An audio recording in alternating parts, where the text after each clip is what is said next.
Every once in a while, people of African descent try to connect with information concerning our history. Depending on who we talk to, our history takes on new characteristics or narratives that may have sprinkles of truth in them, but still misses the mark. The legacy of the transatlantic slave trade and our desire to know who we are has stripped us of a proper historical perspective in many ways.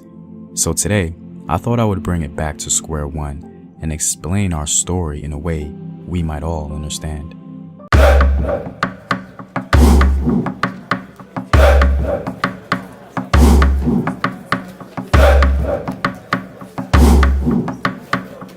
What up, African world? It's Home Team here, and welcome back to another video of African history, culture, and worldview.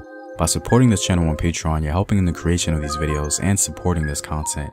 If you'd like access to full courses and sources, or you simply want to show your support, you may do so by clicking the Patreon link in the description box below.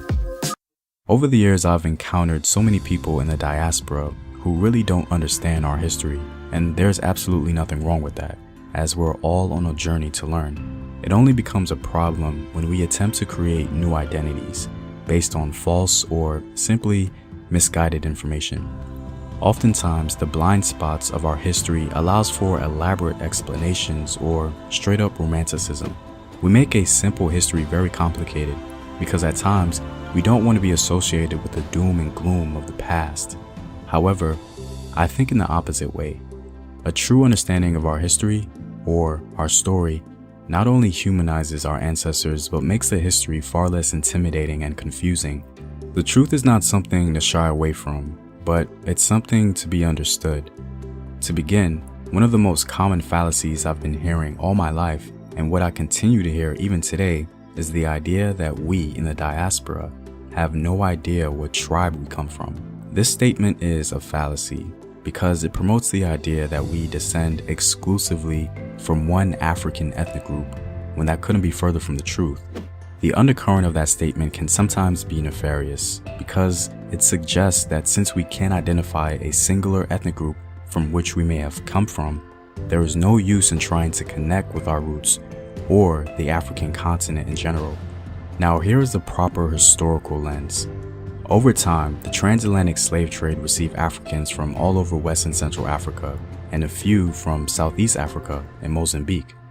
But the overwhelming majority of enslaved people were from various African ethnic groups from West and Central Africa. Oftentimes, in order to discourage revolts on slave ships, Europeans would purposely mix and mingle Africans who spoke different languages so they wouldn't be able to communicate. And those who survived this perilous journey would then end up either in the Caribbean or the Americas. Later, their children would then begin to speak the language of whatever European nation colonized the region. So for example, no slave driver or nation ever said, "We want only Yorubas in the Caribbean and Bakongo in the Americas." If that were the case, our story would be very different. On another note, it's just unrealistic for enslaved Africans to have only interacted and have children with individuals in their own ethnic group once they arrived in the Americas or the Caribbean.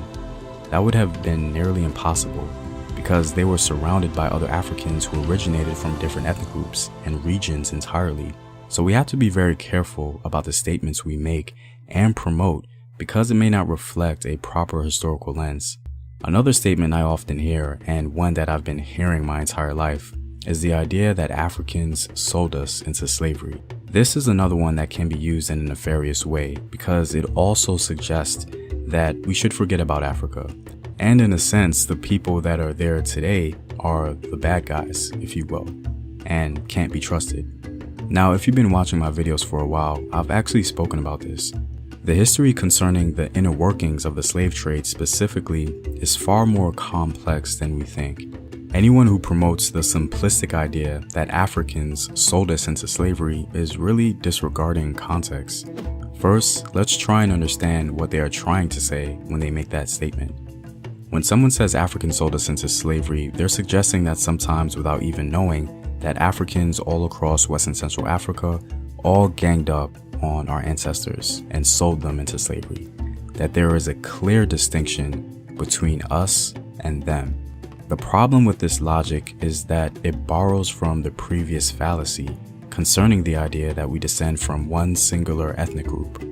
The truth is far more complex than that, and one that was never really taught to us.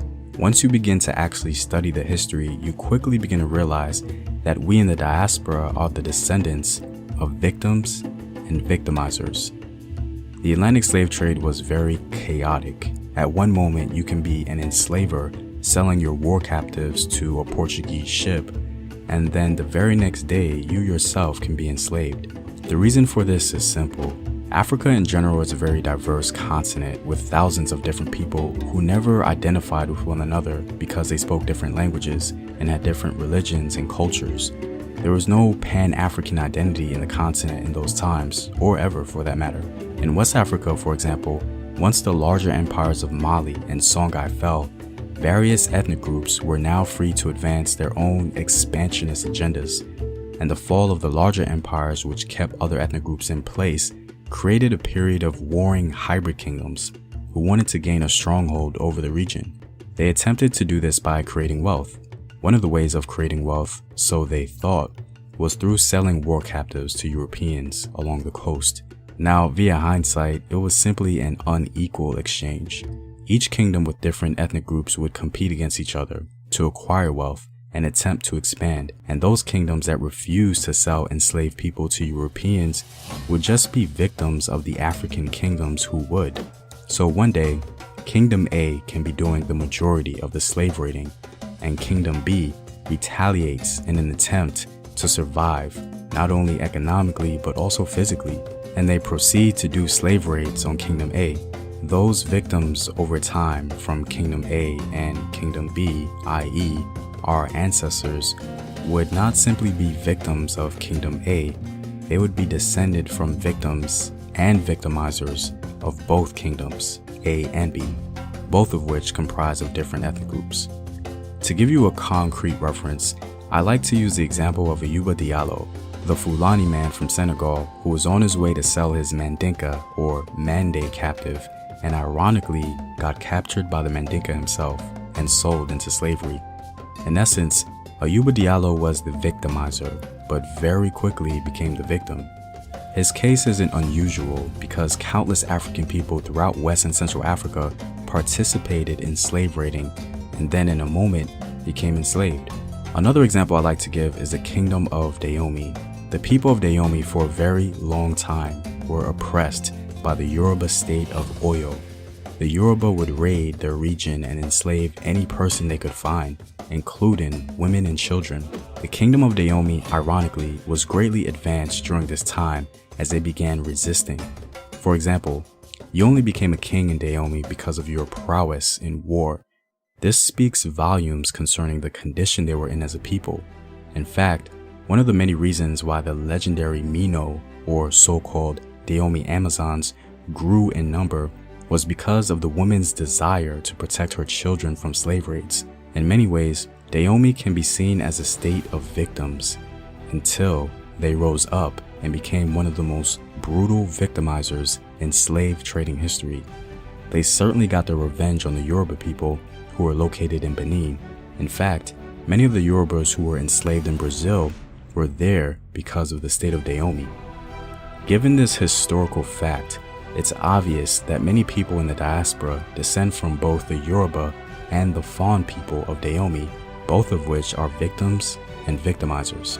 If we study the Atlantic slave trade from a proper historical perspective, it becomes far more complex, leaving little to no room for absolute statements.